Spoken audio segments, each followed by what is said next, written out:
Faye, and I'm here to help you learn how to draw in a faster way by studying in a smarter way. In this video, we'll start studying portrait drawing. We'll see how to draw the head beginning with its basic structure. I'm going to talk about the key concepts of the basic structure, then I'm going to share some more resources that you can use to further your studies, an overview of what exercises you can do to actually learn all those concepts, and finally some of the more common problems that I see beginner artists making so you can know what to expect and look out for. Timestamps can be found below, and if you find this video helpful and you would like to see more art tutorials, please consider liking, subscribing, all of the good stuff. So what is the basic structure of the head and why it's important to study it? It's very likely that you have heard of the Loomis head, which was made popular by Proco. The Loomis head is the 3D shape of the head broken down into simple forms. In the Loomis head case, it's a sphere with a trapezoid sort of shape for the jaw.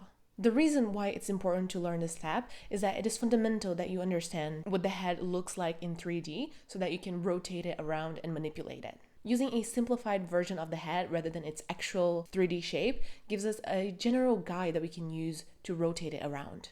So I talked about the Loomis head, but it is not the only method out there for you to draw the basic structure of the head. You can use cylinders, boxes, or even the sphere and the trapezoid, but in a different way. In this video, I'll give you the resources for each method because depending on the person, it might resonate better using different methods. So it's important to check all of them out to see which one will be better for you.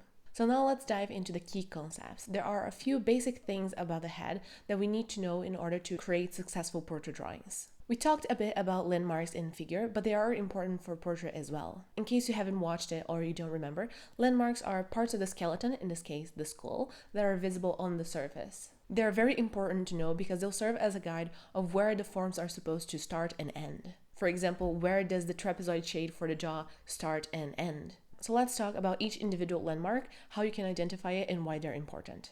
T-zone is the main landmark of the head and the first thing that you should try to identify. It is the part where the eyebrow meets the nose. It is so important because that's what's going to tell you the direction that the head is facing, whether it is pointing down, sideways, or up. If you're using a sphere, you can draw lines that wrap around the sphere for both directions. If you're using a box, on the other hand, the lines for the T-zone will follow the same direction as the lines for the sides of the box. The head isn't a perfect circle, it is flat on the both sides. And the side plane is another helpful way to identify the direction that the head is facing. For example, if more of the side plane is visible, then you're looking at a sideways view. The less that you can see from the side plane, then the more facing forward the face will be. It starts at around where the eyebrow ends. In the Loomis method, you have to remove the side plane by chopping a circle out of it, or oval. But if you're using boxes, then the side of the box will be the side plane. The jaw protrudes from the middle of the side plane in a V shape. However, depending on the position, this V shape can look flat or even inverted. So it really indicates whether the head is viewed from the top or from the bottom. We also need to see how the features are distributed along the head so that our drawings don't look wonky. I will talk a little bit more about the features and proportions in the next videos, but let's just see a very basic guideline for now. There are many ways to measure for proportion, like the Riley method, the Loomis method, and there's even a box method that is used for extreme perspective. I'll talk more about all of these different methods in the resources. However, the main idea is usually the same, with the face divided into thirds for the hairline, eyebrow, nose, and chin. All evenly spaced out, with the eyebrow and the nose corresponding respectively with the top and bottom of the side plane. For the features, again, we'll see more about them later, but the basic idea is that the wings of the nose go as far as the inner corner of the eyes, and the corners of the mouth go to around the middle part of the eye. And the top of the ear corresponds with the top of the side plane and the bottom with the bottom of the side plane. However, this is all just a general guide. Each person will have variations, so don't expect it to be a perfect fit. And you will have to adapt these measurements depending on what you're seeing in the reference. Now let's move on to the resources and let's start with the videos.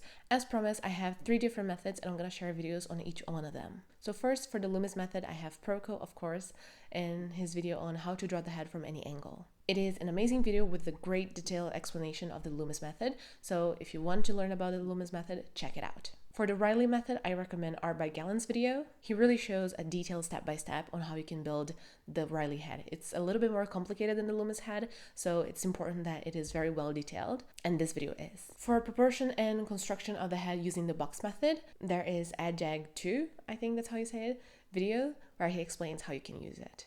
For books, there are 2 main ones to recommend for now. The first is, of course, Andrew Loomis, Drawing the Head and Hands. It goes over the entire process of drawing the head from the construction to the shading. It talks about the anatomy of the muscles, how you can construct expressions. He also talks about different faces like baby faces. And there's also a section on drawing hands. So it's a 2-in-1 book. Now, every time I recommend a Loomis book, I have to say that it is a little bit complicated to study from it. It's not that well explained. So you are expected to draw some of the conclusions on your own and figure out how to use the book by yourself. But if you want a book that is simpler to use, though it doesn't have as much content as Loomis' book, then I have Drawing Portrait Faces and Figures by Giovanni Civardi. He talks a lot about planes, perspective, lighting, shading, the anatomy of the skull, so it's a great all-in-one book. It is better explained than Loomis, but I think it has a little bit less content than Loomis' book. And these aren't all of the resources or all of the books and videos out there. I encourage you to try to find more for the basic structure, but remember that it's a good idea to have at least 5 different resources. And remember to study smart by watching or reading these resources multiple times, because once is definitely not enough. As you become more experienced in portrait drawing, you are going to take away more from these resources. For exercises, this is going to be a very basic overview. I'm going to quickly mention how you can exercise, but next week's video is going to be a full exercise demonstration where I'm going to give you a lot of tips on how you can do it. And I'm going to guide you through the entire process step by step. But for now, let's see how we can exercise these concepts. We're going to start by applying each concept on top of one another. So we're going to start with just the T-zone. Then we're going to add the jaw, and then we're going to add the basic proportion for the features. So in step 1, as I said, we're going to focus on the T-zone. Trust me when I said that this alone can be difficult, so it's important to start with something very basic.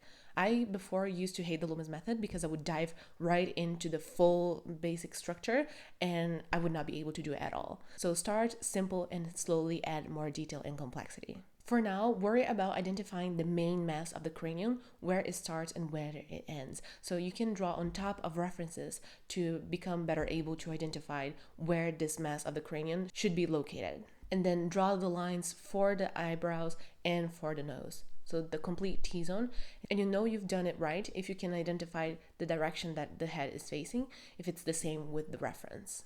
In step 2, we're going to add the jaw and the side plane. And you can also divide the head into thirds for now. So we're going to start doing the same thing in step 1, but now we're going to add the side plane. So again, you can draw on top of references to practice identify where the side plane ends and begins. Then you can add the jaw going from the middle of the side plane towards the bottom third of the face. And then in third step, you're going to start by doing exactly the same things. So you start with step 1, then add the things that we saw in step 3, and now we're going to see the basic proportion of the features. We're not going to draw the exact features for now. We're just going to mark the general place where they should go. So a circle for the eyes and a line for the bottom of the nose and for the middle of the lips is more than enough.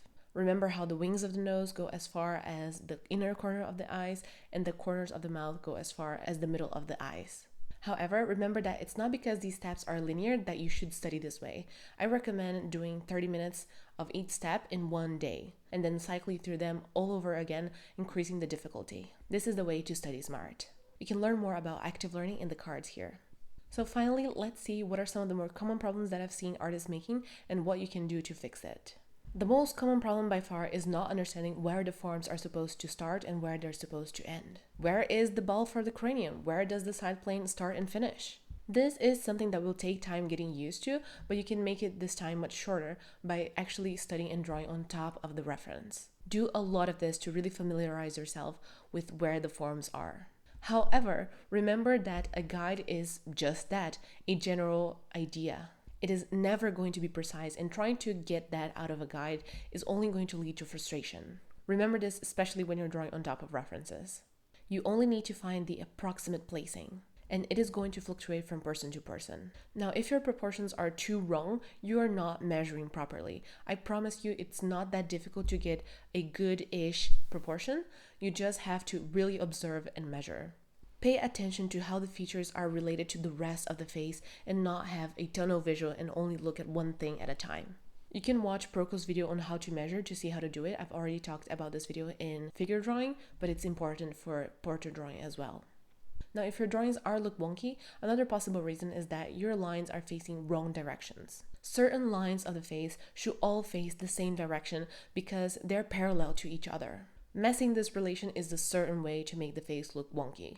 Remember this diagram here when you're drawing, and remember to make the lines face in the same direction. It's not going to be precise, remember, it's all a general guide, but they're going to face somewhat the same direction. Now you're ready to start studying. Take a look at the resources and find more of your own. Try doing the exercises or wait for next week's video to see how to do it step by step. And remember to submit your drawings for me to give feedback by either sending them on Instagram or on the link down below.